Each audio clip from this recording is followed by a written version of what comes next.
So if you're here for, excuse me, the Thrive Wellness Wednesdays, you're in the right place. So today we're going to hear from the San Mateo County employee wellness team, and they're going to lead us through some stress management exercises. And before we get to that, I just want to share some upcoming Thrive events. So we have our Voter Education Outreach Advisory Committee meeting next week. And we'll have a special guest next week. I'm sorry, I'm just pulling up my notes. Andrea Gill, she's the program coordinator for Youth Leadership Institute, and she's going to be presenting how she engages in the community in voter outreach and civic participation advocacy. And then also next week, excuse me, we have our peer learning series, which meets monthly. And this month, we're going to be talking about how to develop a diverse pipeline into the education field.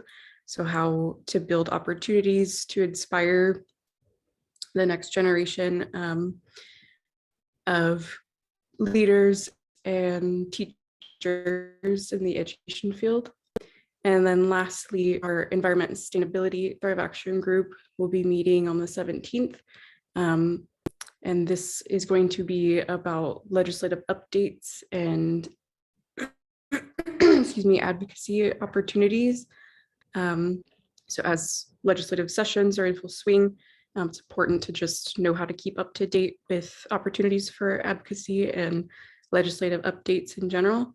And we're going to have California State Senator Josh Becker speaking for this event. We'll also have representatives from Save the Bay and Actera, and our moderator, Joshua Hug, government affairs specialist from Mid-Peninsula Open Space District.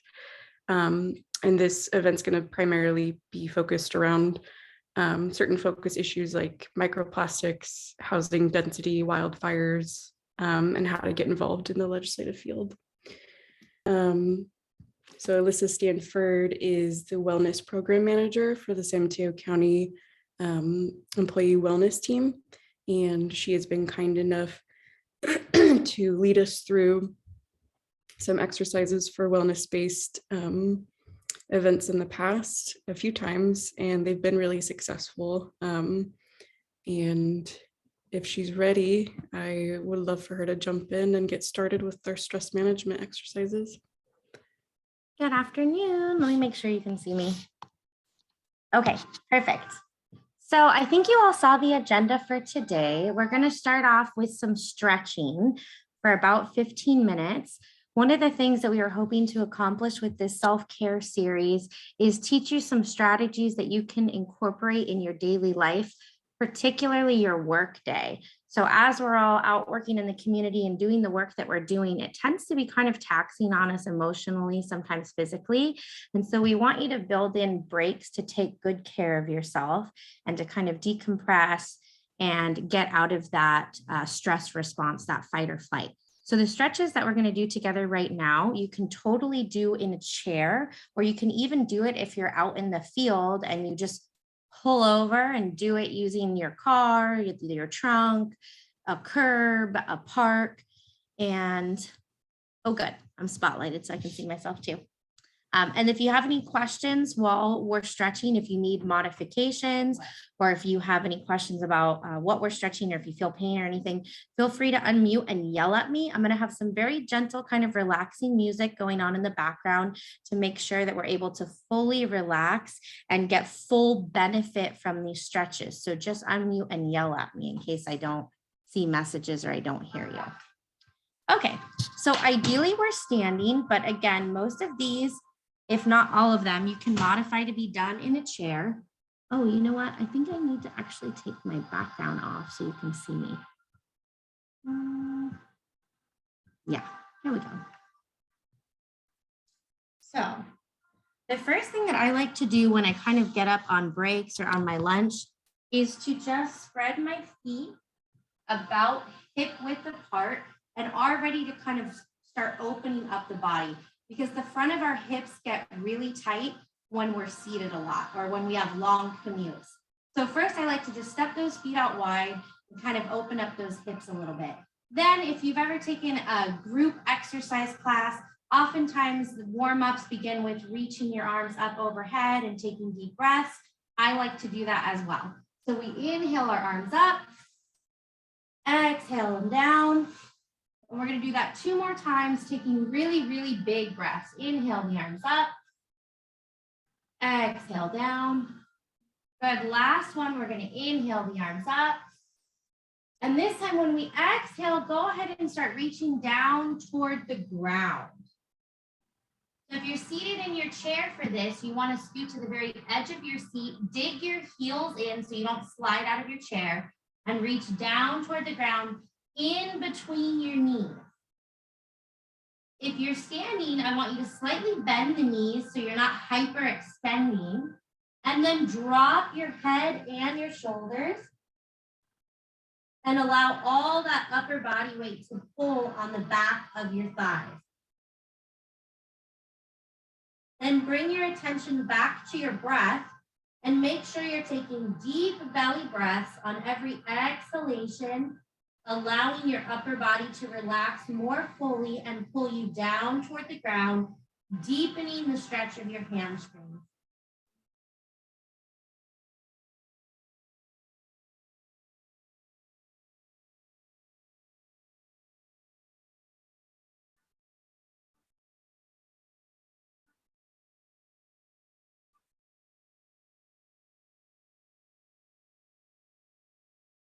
Good, go ahead and walk your fingers over to one side. So starting with your right or left leg, and see if you can reach those hands around the outside of your calf. So really deepening the stretch on that side. Take a big breath.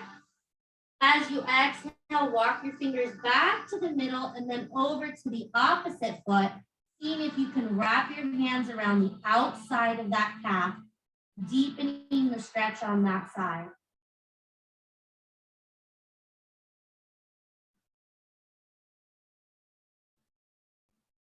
Big breath here.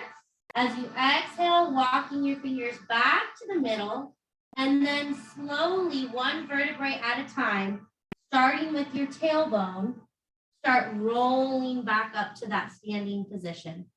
One vertebrae at a time, using your glutes to help you get back to an upright position so we don't pull our lower back. Good.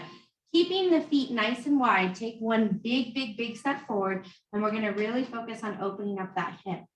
So what I would like you to do is bend the front knee deeply.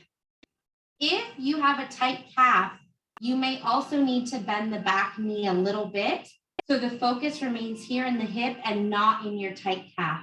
And then I want you to pretend that you're a big old rock star and that you're strumming your guitar on stage. And we're going to strum 3, 4, 5, and on our 6th one, we're going to reach up, and back. So really opening up the whole side of the body. You should feel this from your armpit all the way to that hip. Depending on your flexibility, you may feel it a little bit in the quadricep, in the groin, in the shoulder joint. And if your balance will allow you to do so without starting to become unstable, look up at the ceiling. Holding it here. Taking nice deep belly breaths, making sure that you're relaxing the body as much as possible. We have to use some muscles to hold the position, but we want to push those hips forward and relax into that hip as much as possible so that you're stretching a relaxed muscle group, not an actively contracted muscle group. Here for a few more deep breaths.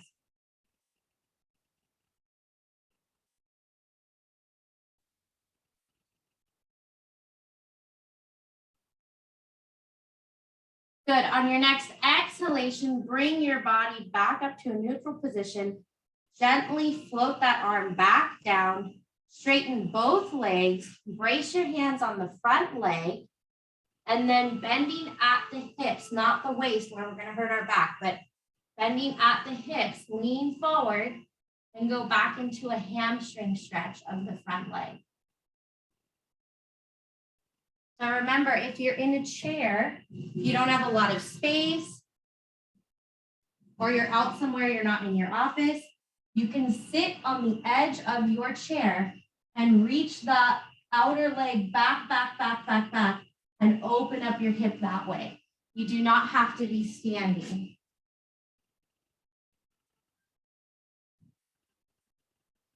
Okay.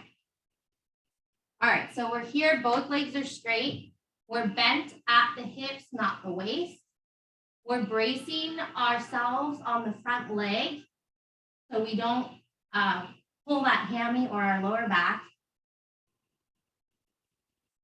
And then on our next exhalation, bend both knees and slowly and carefully, starting at the tailbone, roll up.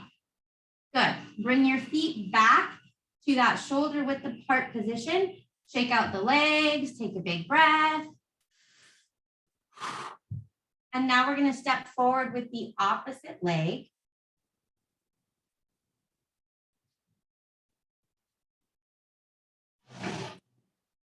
Make sure you all can see the leg. So we're stepping forward with the opposite leg. And the first thing you want to do is bend that front knee deeply. If you have a flexible calf, the back leg can stay straight. If that calf is tight, bend the back leg too. And then tuck your tailbone under, kind of like a scoop with the hips, and try to open up the front hip of the back leg. Okay, front knee is bent deeply. We're rock stars, strumming our guitar. 6 and 5 and 4 and 3 and 2, and last one. Come up and around and reach up. Look up at the ceiling. Making sure this is not hurting our lower back. Opening up the whole side of the body, from your armpit all the way into that hip or groin.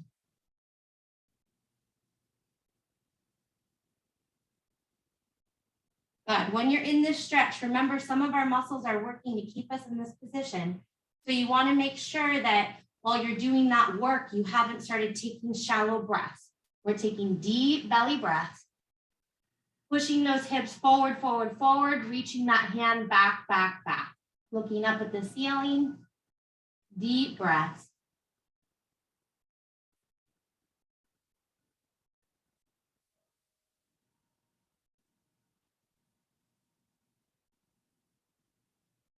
Good. On your next exhalation, bringing your upper body back to neutral, slowly floating that arm down, straightening the front leg, brace both hands on that leg, and bend at the hips. You can keep your chest open. You can keep your gaze up or neutral. You don't have to pull it down. And now we're really focusing on stretching the hamstring in the front leg. Here for a few breaths.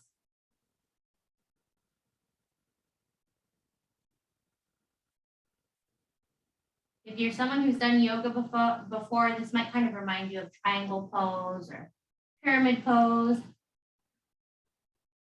But it's neither, it's somewhere in between.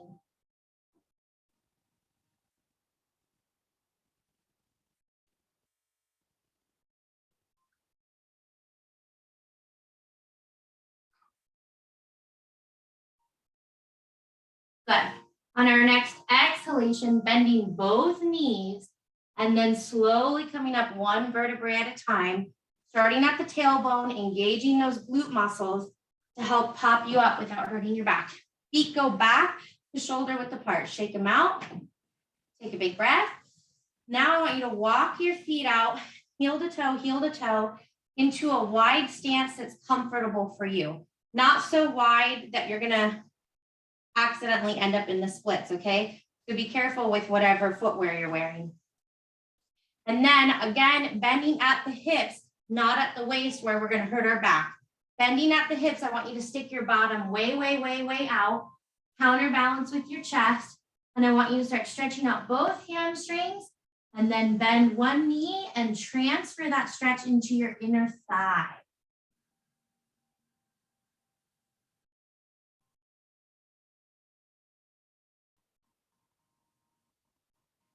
Now, if you're doing this on a quick break, just to kind of get into your body and out of your head, how long you hold it doesn't really matter.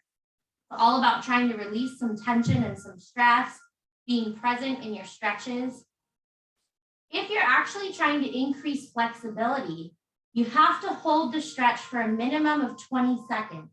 And that goes up as we age. So think about 20 seconds in your 20s, 30 seconds in your 30s, 40 seconds in your 40s, and it stops at about 60 seconds. So some age groups require a full minute hold in order to increase their flexibility. Good. On our next exhalation, bending both knees and slowly transferring the stretch over to the other side. So one leg straight, one leg bent. And you're still bent at the hips, not the waist. Depending on your flexibility, you could reach down for the ground. You could give yourself a hug on that side. Whatever feels good in your body. Breathing deeply.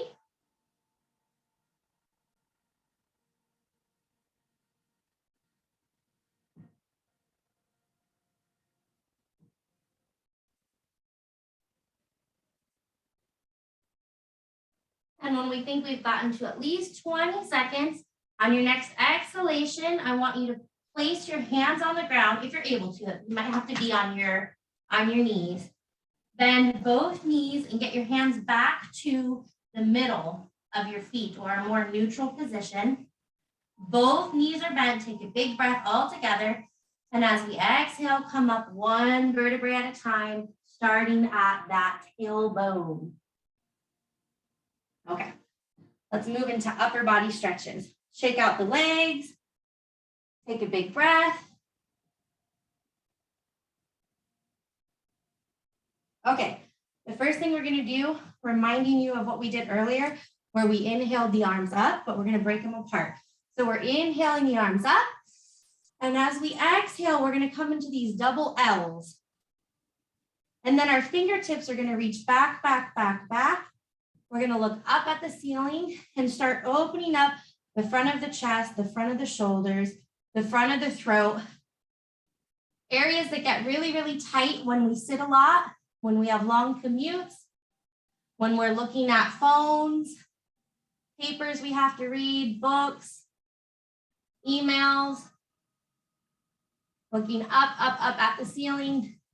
Think about really opening up the front of the body and growing tall, creating some space in your vertebrae here. Good. Taking a breath all together. And as you exhale, I want these arms to come down and around and reach behind you. See if you can shake your own hands behind your back. Now, if you're flexible enough, you can straighten the arms and go into a really nice bicep stretch. If you're not quite there yet, you can keep your hands right at the top of your hips and see if you can walk your fingers closer and closer and closer to your elbows and give yourself a big hug. So that one's a little bit more of a front of the shoulder stretch. Okay, holding it here. And remember what we learned today, minimum of 20 seconds if you're trying to increase flexibility. As you're going through these different poses and you're trying to think about, following the instructions and holding that position, bring your attention back to your breath and make sure you're taking nice deep belly breaths and that you're fully relaxed into this stretch. Good. We need that one more time. On your next exhalation, slowly and carefully peel your hands apart and bring them back to a neutral position. That stretch is really hard on the front of the shoulders, so we don't want anything to get caught in there. Okay, we're gonna do that one more time. So inhaling the arms up. And as you exhale, go into your double L's. Fingertips reaching back, back, back, back. Looking up at the ceiling. Stretching out the chest, the front of the shoulders, the throat. Growing tall. Squeeze those shoulder blades together, trying to reverse any hunched over posture from throughout our day.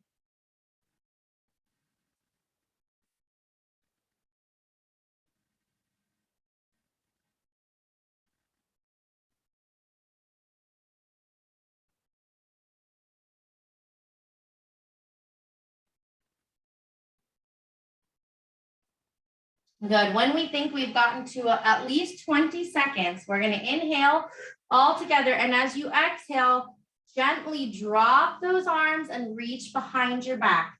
Remember, you can just shake your hands, or you can walk your hands closer to your elbows, or you can go into a bicep stretch. It's up to you. Now, the great thing about doing a bicep stretch in your chair, it makes it less intense and a little bit safer.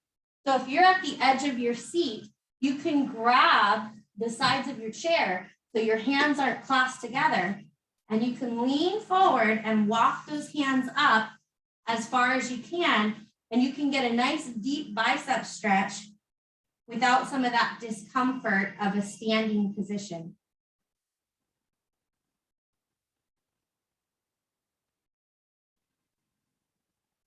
The other great thing about doing these stretches in the chair, keep holding, keep breathing.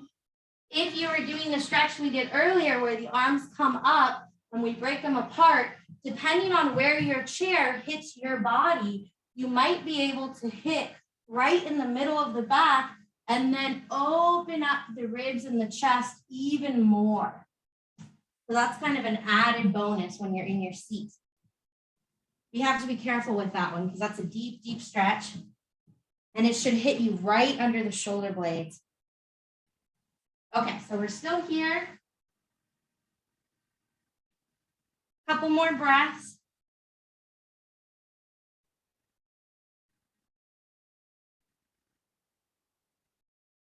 And on your next exhalation, slowly and carefully release and let your hands come back down by your sides. We have to let those rotator cuff muscles release a little bit. Where are we time-wise? Ooh, goodness. Okay. We're getting to be that time. Okay, so feet should still be shoulder width apart. One more time, let's go ahead and shake out our legs.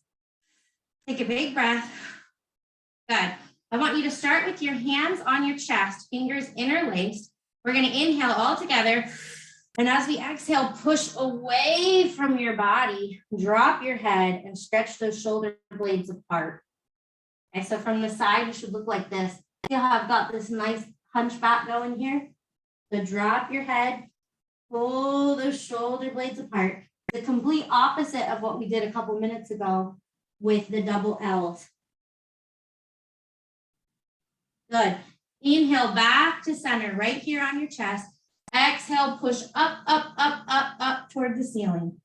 Try not to get rid of your neck and bring your shoulders up high by your ears. Try to leave some space in between your ears and your shoulders when you come up.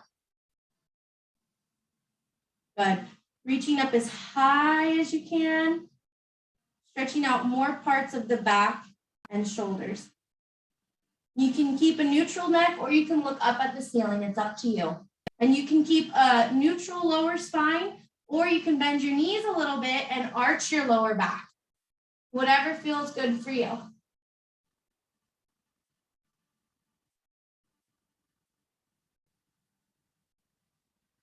Good. All together, let's inhale back to a neutral position. Exhale, drop our arms by our sides, shake out our upper body, and then knees slightly bent so we don't twist them. We're just going to twist side to side, wrenching, or not wrenching, that's a terrible word, wringing out. Think of a wet towel, wringing out any tension left in our spine. Don't wrench it. Wringing out any tension. Soft knees. And bring your head and your neck with you. And see if you can look over your shoulder when you do this.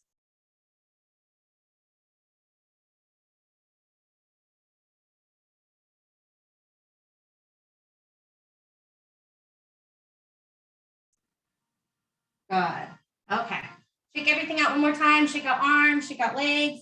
Take a big breath. Okay, perfect. All right, so I didn't hear anyone unmute and ask questions. Before we move on to self-massage, any questions about stretching? Questions about modification, progression, how long to stretch, how many times per week to stretch, any of that? No. Okay. All right, perfect. So next up, I'm actually going to play a video. We have a vendor named Touch Wellness, and their lead massage therapist and owner, Yuki, created a couple of videos for us on pressure points in the face and also just general self-massage. They're pretty quick videos. I think they're around 5 minutes each. And if it goes so fast that you don't actually get to do the exercises that she's instructing us all through, please let me know and I'll just replay them because we've got time to do that. Now, facial massage is great for a few things. It helps to release tension in your face. There's actually lots of pressure points and nerve endings on your face, and it'll help with releasing congestion of your sinuses, maybe pressure in your sinuses with all the stuff flying around in the air right now. And hopefully it'll also be good for healthy skin as well. You can do skin over skin. That's when you're doing strokes, so lighter pressure. And the other is pressing in towards your face, so you're moving the skin over the bone. You could do this on your scalp as well. What I like to do is start with all 4 fingers on both hands and start with the center line. And with the pads of my fingers, not the fingernails, I'm going to gently stroke down to the bottom about 2 or 3 times. And what I'm doing is I'm waking up the nerves on my face. The temples are on just to the outside of the eye, right around the hairline. And if you put your finger there, you can feel this indentation and it might feel kind of tender. So don't apply too much pressure. You're going to do circles, skin over bone, in one direction and then the other direction. If you have a tension headache, you might naturally do this on your own. And then I'm going to move up along the hairline in a circular motion. It doesn't matter which direction you're moving. All the way to the top. The TMJ. TMJ, you'll feel this bump here in front of the ear. It's your cheekbone basically. You're going to go down below it and you'll feel the indentation. And I'm going to use 2 or 3 fingers, skin over bone again. You're going to do circles in that indentation. And you want to try to relax the jaw. If you want to open your mouth just a little bit, it might be good to do that. We tend to clench our jaw for no reason. So open your mouth just a little bit. Make it loose, like let it hang. Circles, and then you can move down this muscle. We were up in the temporalis muscle. Now we're going down to the masseter, which is your other chewing muscle. So you're going to move down. You'll feel how firm this muscle is, all the way down to the bottom to your chin. All of these areas over here would be good for tension headaches. Let's start with the third eye. It's the point right in between the eyebrows, and you're going to put your finger there and just press in, and you could do circles, skin over bone. This is really good for calming the mind and improving your memory. It's good for relieving stress or maybe even chronic fatigue on either side of the nose, the nostril.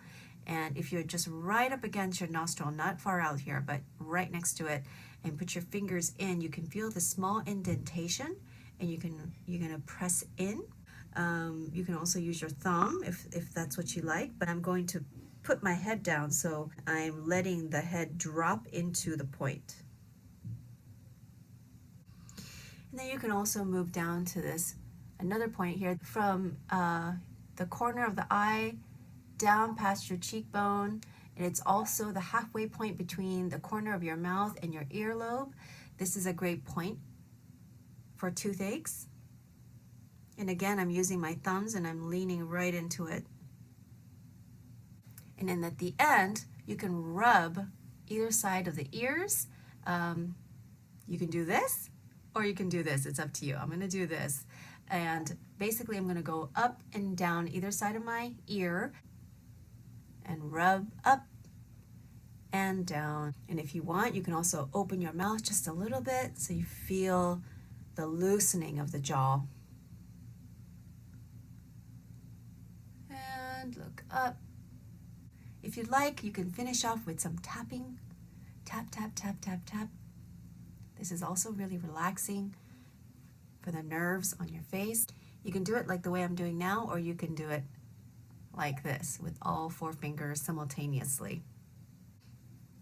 Along your jaw as well. And that's it. I hope you feel nice and relaxed. Okay, so as I warned you, she does go very fast. So I feel like by the time you position your fingers, she's moved on to the next exercise. So I am going to play that one more time for us. Did any of you feel like you found a good spot on your face and you found some tight muscles while you were doing that?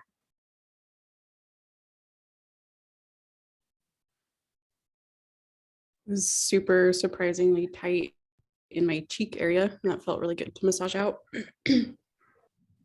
Yeah. One of my favorite things to do if I remember to do it when I'm a little bit stressed out is that point that she talked about for toothaches, finding that hollow space right under the cheekbones and just bringing my head forward. For me, for my body, that tends to bring some sort of instant relief. But I'm going to play it one more time so you all can find what part of your body feels really, really good. And then hopefully you can write it down and use it throughout your week. All right, here we go. One more time.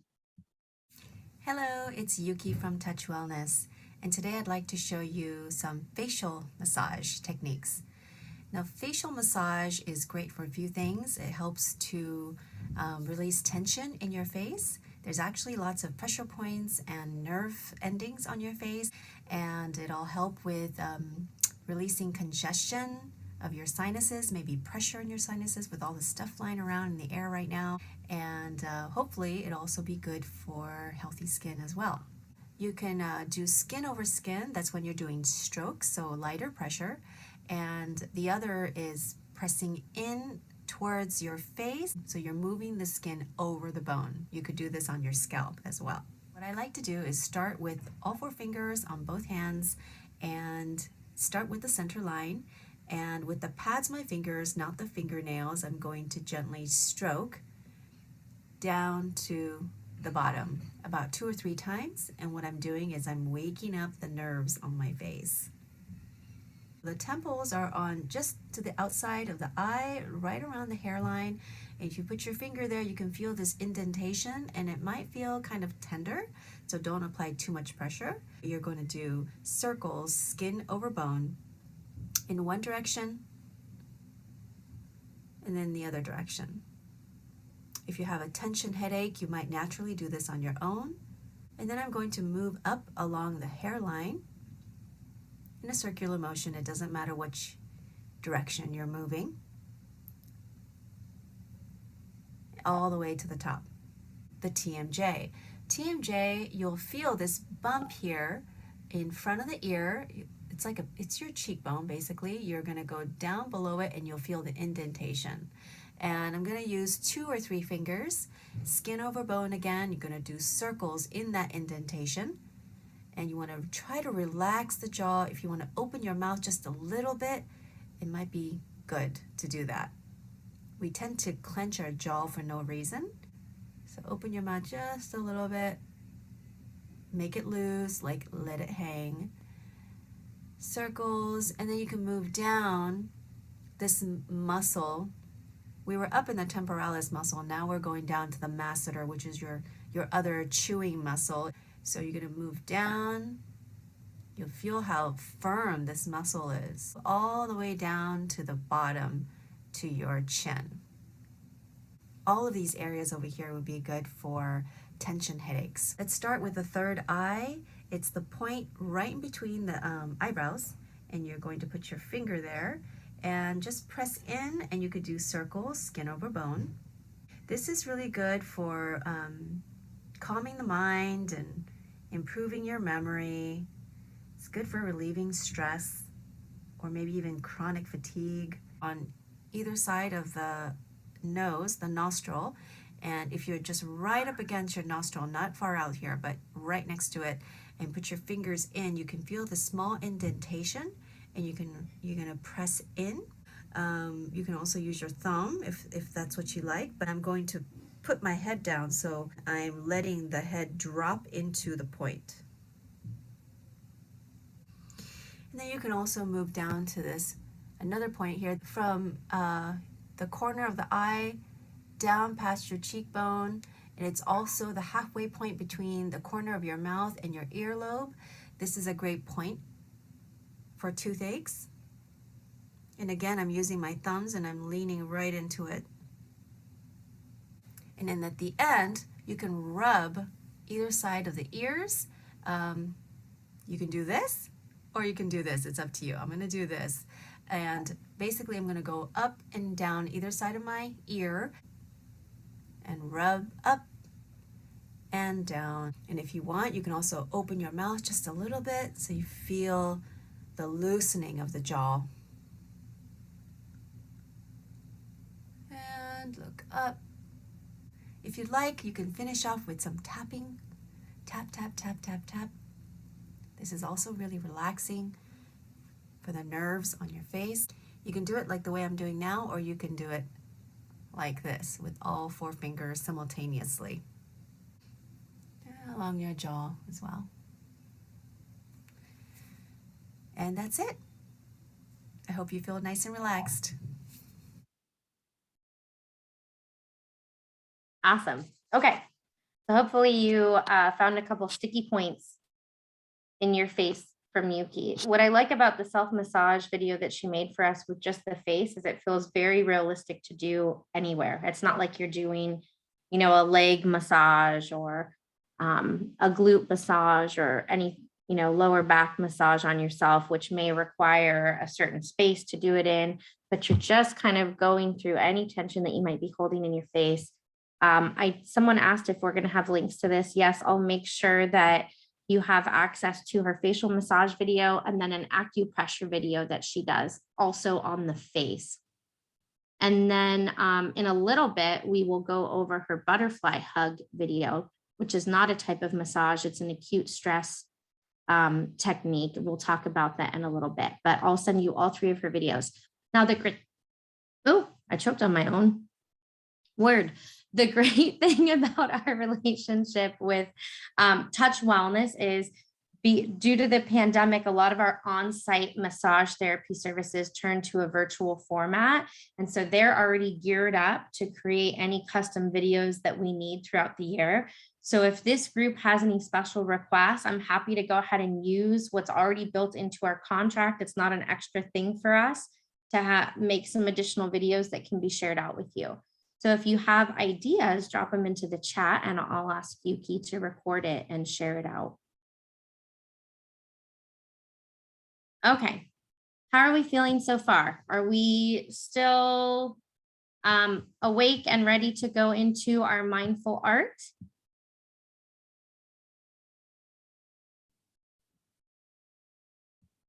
Good, okay. Okay, so mindful art is another one of those things. This is one of my favorite stress relieving activities. Now, there is a more formal practice called art therapy. I'm not sure if any of you are art therapists. I forgot to check your titles in the roster for today, but art therapists really help us process our emotions through art. So that's a more formal process. It's like making an appointment with a psychologist. Mindful art is less formal. You really, just like with art therapy, you don't have to have any background in art. You don't have to consider yourself a creative person, though I think we all are inherently creative, but you don't have to identify as an artist to benefit from mindful art. Really taking an opportunity at some point during your day, especially a stressful day, to drop everything and grab a scratch piece of paper, a Post-it, an old envelope, and a utensil of any kind, and starting to doodle can kind of keep you grounded in the present instead of focusing on other things that might be stressing you out. So it doesn't have to be You don't have to have a plan for your mindful art. It can just be a doodle. Or there are some techniques I can share out with the group afterwards, some specific prompts that may help you identify an emotion that you're working through or trying to elicit. Is that the word I'm looking for?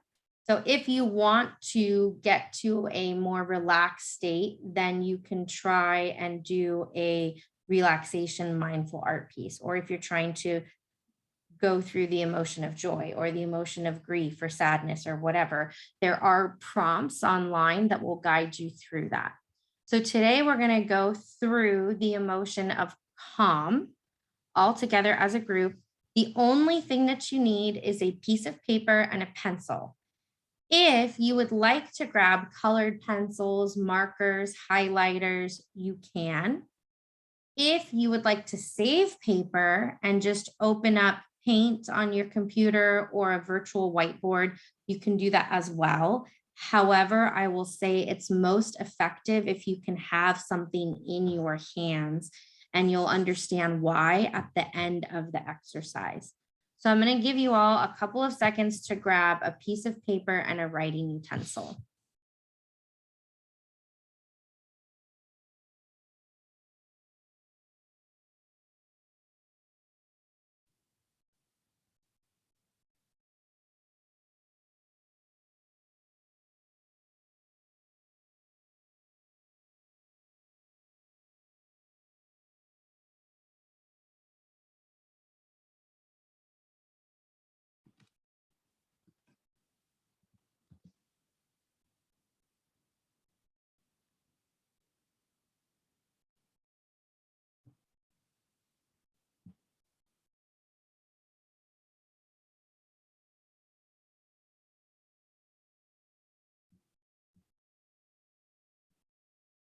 Okay, so hopefully everyone has their piece of paper and their writing utensil. The first thing that we're going to go through is just drawing our breath. So this is going to help us even out our inhalation and our exhalation.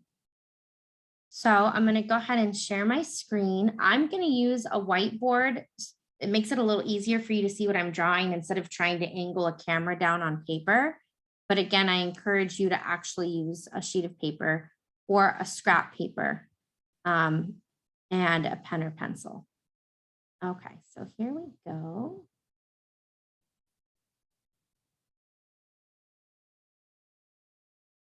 So what I would like you to do is take your writing utensil, put it down at the very edge of your paper, the very left-hand side, a little bit toward the bottom, maybe 2/3 of the way down the page. I want you to contact the paper with your writing utensil. And I would like you, as you inhale, to draw a line upward toward the top of the paper. And as you exhale, bring your line toward the bottom of the paper. Inhale and exhale. Try to make your lines as equal as possible. Inhale and exhale. Do this a few more times, really matching the speed of your inhalation and exhalation to the speed of your writing. It's a little bit coordinated, but I know you can do it. Good. A couple more times. Inhale and exhale.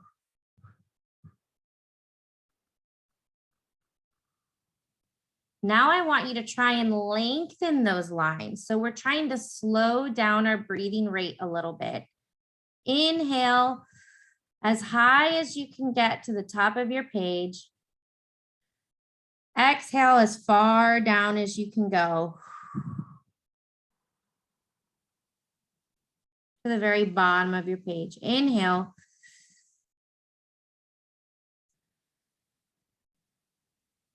And exhale.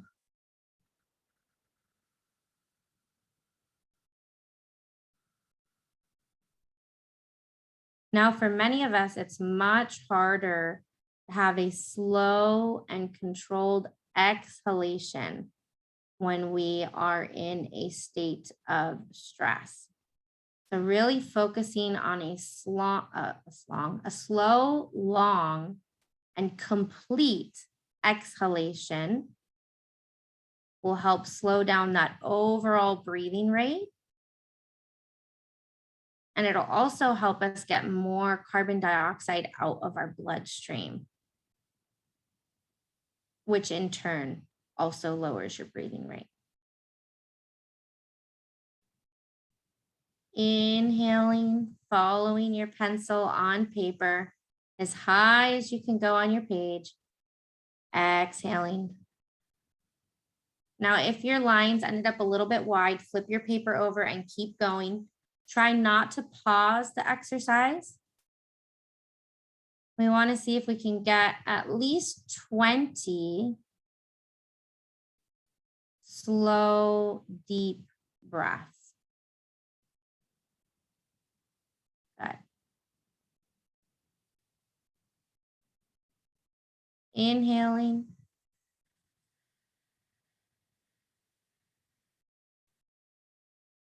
Exhaling.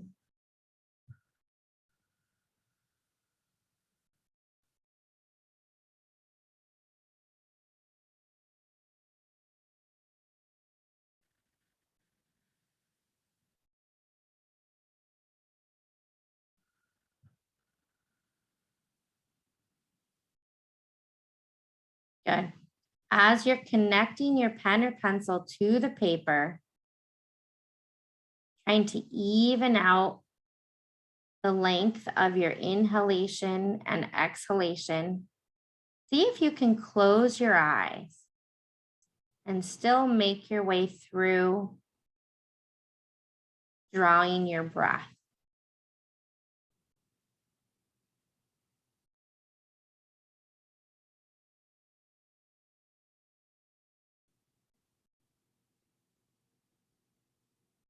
We're going to do this just a couple more times.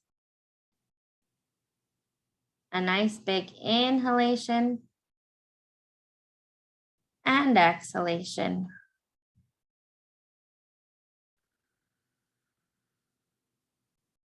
Two more. Inhaling.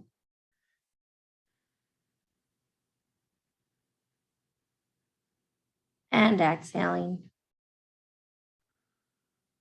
And last one, eyes open or closed.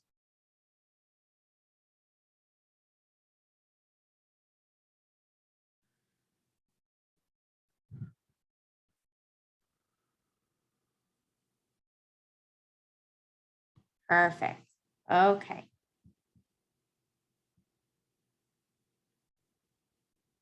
So hopefully we're already in a more relaxed state. We've worked on our breathing and we've connected our breathing to our art. We're going to move into the next exercise where we really think about the word calm. So you don't have to be an artist. You're going to look at my stick figures and, and I'm sure whatever you come up with is going to be better than my stick figures. The first thing that I would like you to do is, if you didn't already flip your page over for your drawing your breath, go ahead and flip your page over because you do need a blank slate. And then I want you to just take a moment, put your pen or pencil down, close your eyes, and I want you to think about what brings you calm. And think outside of the box. It could be an object, like a nice hot bubble bath, or your favorite candle, or your favorite book, your favorite TV show that you unwind to at the end of the day. Could be a pet, or think about people. Are there people in your life that bring you calm? Do you have a great neighbor? Do you have a particular family member that brings you calm? Is there a religious figure, someone who's a part of your church who brings you calm? Was there a teacher that you had growing up who worked really well with your personality? And then I want you to think about some experiences. Was there a particular event that happened? Maybe a formal retreat you went on, a class that you took, a vacation that you took, a particular lunch break. So keeping our eyes closed, still in this nice relaxed state, doing our deep breathing and allowing our imagination and our memory to bring forth these people, places, or things that make us feel calm.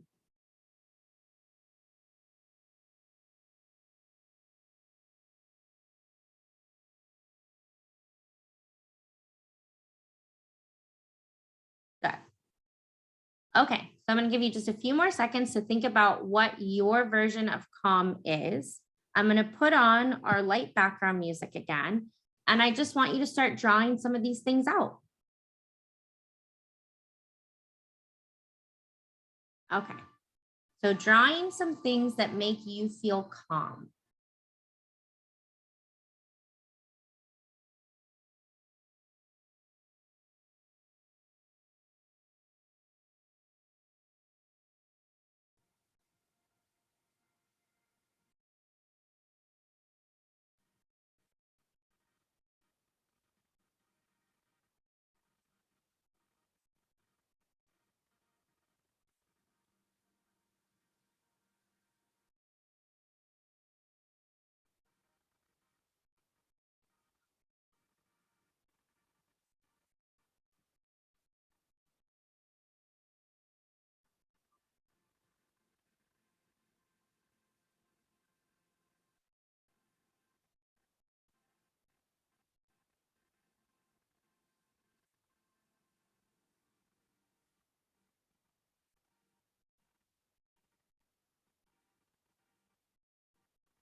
Okay, so hopefully you all have been able to draw out some things that bring you calm.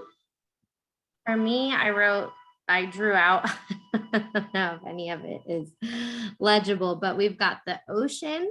That tends to just be my happy place. My dog, yoga, and meditation and meditative music. So those are kind of my go-tos. Hopefully you are able to identify some things in your life that really ground you and bring you peace and relaxation. Now we're going to come back to drawing of our breath. And what I would like you to do, whether you have one object or 20 objects on your page, I would like you to write out the word calm. Hi, Brian. By each object. So for me, my yoga seat, I'm going to write out the word calm. In my ocean, I'm going to write out the word calm. By my dog, I'm going to write calm. And by my meditation, I'm going to write calm.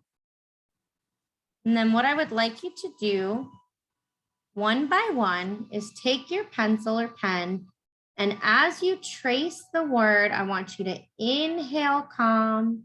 And then as you trace the word a second time, exhale any tension or stress. Continue to retrace that word a few times, inhaling the full length of writing the word calm, exhaling the full length of writing out the word calm, just tracing the same words that you've already put on your page over and over and over again, matching your inhale and your exhalation. And in your mind, I want you to hold on to a picture of inhaling calm and relaxation, exhaling tension and stress. Inhaling calm, exhaling stress. Inhaling calm, exhaling stress. And I want you to visit that concept throughout your page. So I'm going to do it with you. Find one of your calms, make contact, and as you trace the word, inhaling calm, exhaling tension and stress. Inhaling calm, exhaling tension and stress. Inhaling calm, exhaling tension and stress. Now move throughout your page depending on how many words you have written and how many objects or people or experiences you've drawn out. And make sure that you're able to take at least 20 calming breaths, inhaling calm, exhaling tension and stress. Inhaling calm, exhaling tension and stress. Inhaling and exhaling.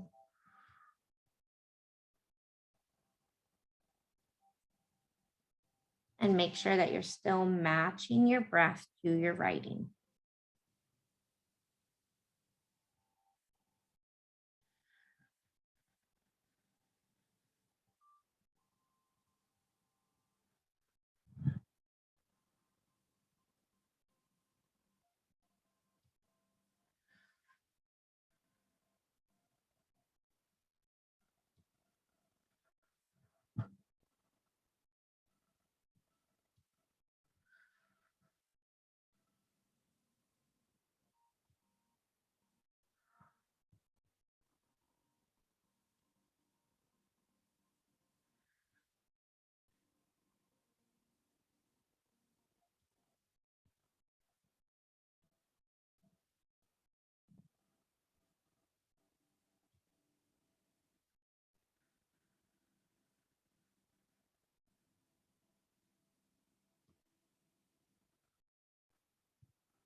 Couple more times, finding some words to trace on your page.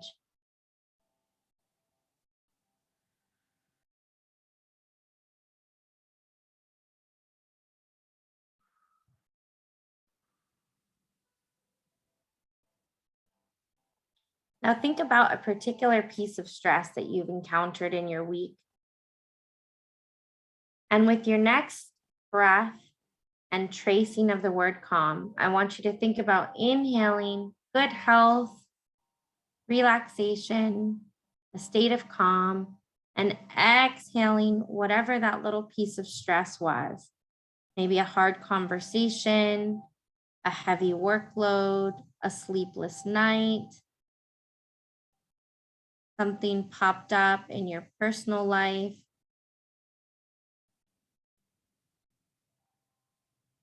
Inhaling calm, peace, relaxation. Exhaling tension and stress. Letting go of your little piece of stress. Maybe it feels like a really big piece of stress from this week.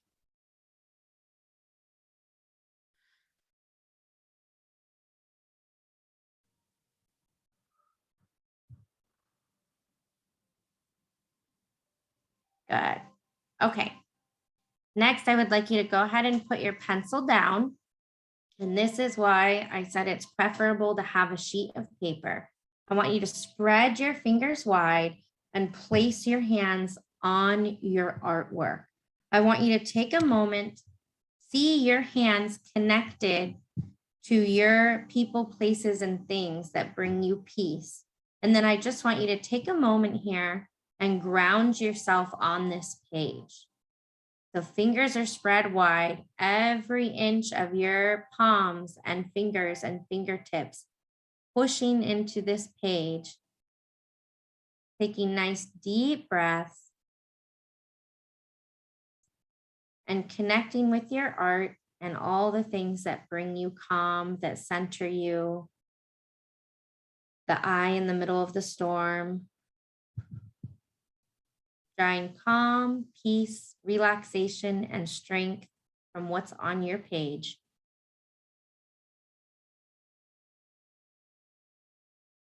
One more deep breath.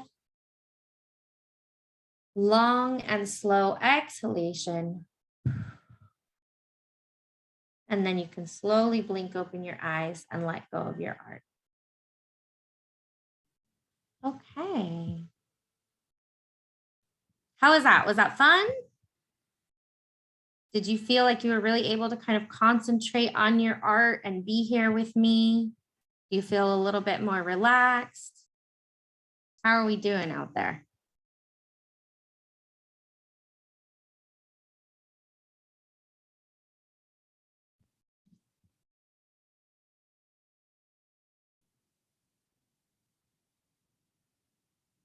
Good. Yay.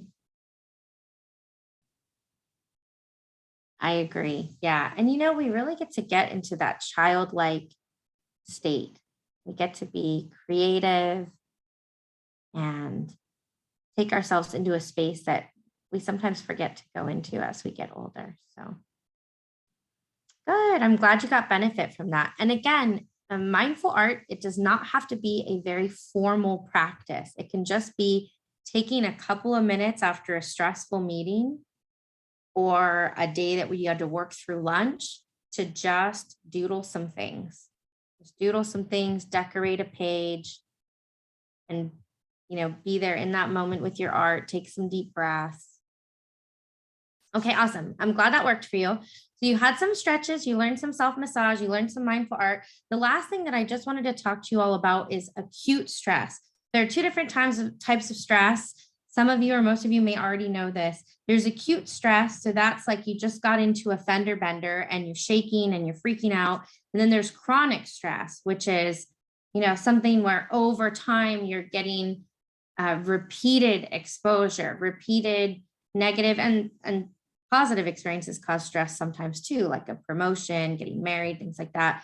But either negative or positive experiences that are causing stress over and over and over and over again. If we're not doing that self-care, we're not decompressing, we're not getting enough exercise, enough sleep, therapy, whatever we need, then chronic stress can impact us. And the techniques that we use for chronic stress, oh my goodness, it's one of those days. The techniques for chronic stress are slightly different than acute stress. So for chronic stress, things like meditation and yoga and getting enough sleep and diet and exercise are all really important. That's going to increase our resiliency to stress, and that's going to help us reverse some of the health effects from the chronic stress. In the moment, sometimes those states and those techniques cannot be achieved or are not that helpful. So there are a handful of things that we know work right then and there in the moment. So I'm going to list them out for you, and you're welcome to get up from your chair and run around and try some of them. Okay, so the first one is splashing cold water on your face. So lucky for us, biologically, we are designed with something called the cold water response. And if you submerge yourself in cold water or splash your face with cold water, it will lower your blood pressure. So if you're in a heightened state, splash some cold water on your face and it'll help. The opposite of that is actually running our hands under warm water. Running our hands under warm water can also bring us into a more relaxed state when we've just encountered something really stressful. So on your face, it's cold water. On your hands, it's warm water. And we actually do have signs in our bathrooms at County Center that tell employees to take a couple moments to run their hands under warm water and to take a couple of deep breaths, because we know during COVID, the majority of all of our staff, all of us all over are stressed out of our minds right now. And so we need that little reminder in our bathrooms to put our hands under warm water and to take a deep breath. So we've got cold water and warm water. The next thing that you can do when you're in a state of acute stress is the butterfly hug. Now, the butterfly hug works for chronic stress too. Some of you may be familiar with this technique. It was used on a population. I cannot remember if it was a tsunami or a volcano, but there was a pretty intense natural disaster that happened. And some scientists went into the area and tried the butterfly hug technique with them, and it helped them with their PTSD. So I can play a video from Yuki on the butterfly hug if you like, or we can just do it together as a group really quickly, and I can give you her video afterward as a follow-up. Do we have a preference?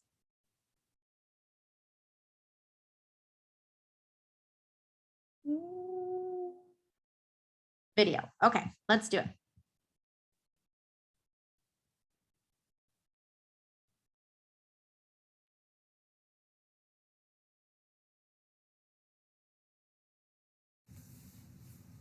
Hello, I'm Yuki from Touch Wellness, and today I'd like to demonstrate something called the butterfly hug. I'm going to fast forward just a little bit for time's sake. So this is how you would do it. You bring your hands kind of overlapping like this. You can see how it looks like a butterfly or a bird, and you put them over your chest. You can also cross your arms a little bit more, so you cup over your shoulders if you like, but I'm going to demonstrate it like this. And all you're doing is you're going to tap, tap, tap gently, and you're going to alternate between the right and the left hand. So that's all there is to it. So as far as pace goes, I wouldn't do it too fast and I wouldn't do it too slow, but in the pace that feels most calming and soothing to you. And pressure-wise, I would tap to where you could feel it, but not thumping.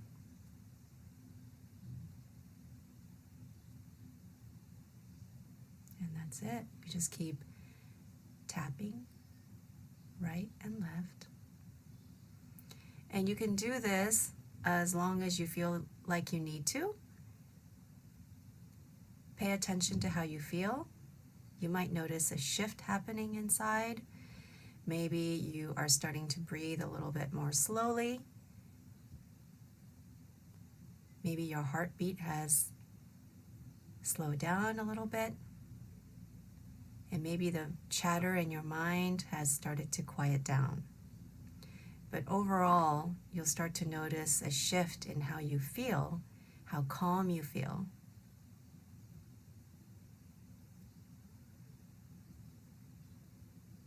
And that's pretty much it. That is the butterfly hug.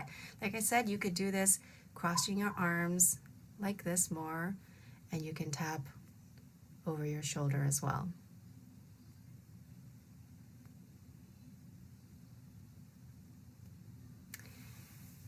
So what's really great about it, as you can see, is you could do this on your own with no preparation. You don't need any tools. All you need is a pair of hands. And as my teachers have explained to me, there's this thing called oxytocin. It's a hormone that is called the feel-good hormone. It's called the bonding hormone. It is something that you experience. You feel like you belong. You might feel it when you're getting a hug from somebody that you really care about, that you love.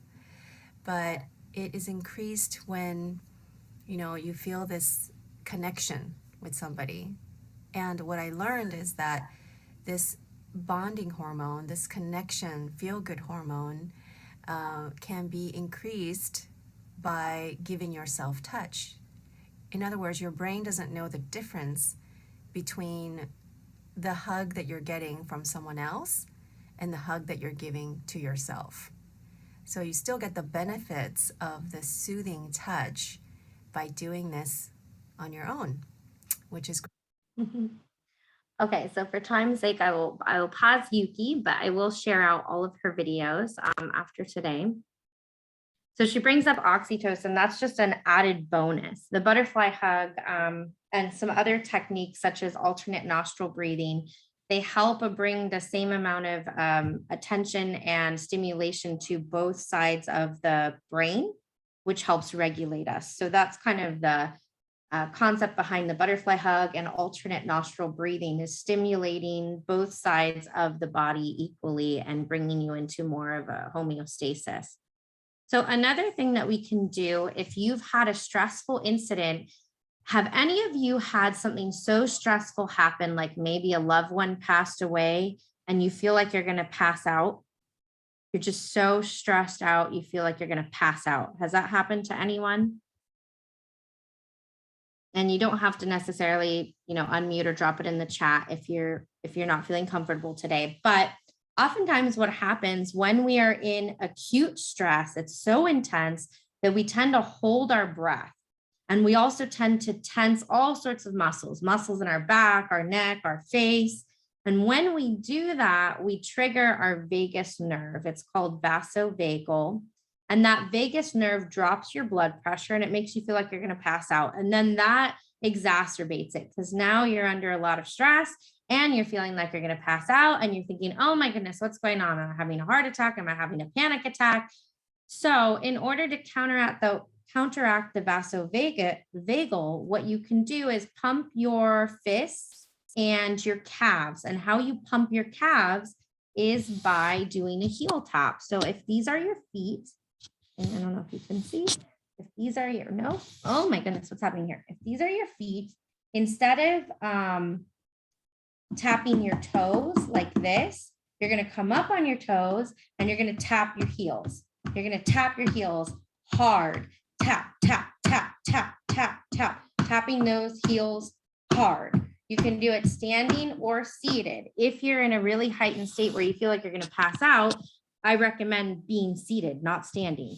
So you're going to tap those heels really, really hard, and you're going to pump those hands. And then you could even pump your biceps a little bit. Pumping hands, pumping biceps, tapping heels. And that's going to help regulate your blood pressure so you don't pass out. And then there are a ton of different deep breathing techniques that can help us when we're in acute stress. Which one you use sort of depends on you. A lot of us, when we've just had something traumatic happen, we breathe very shallow. We almost go into a state of hyperventilating.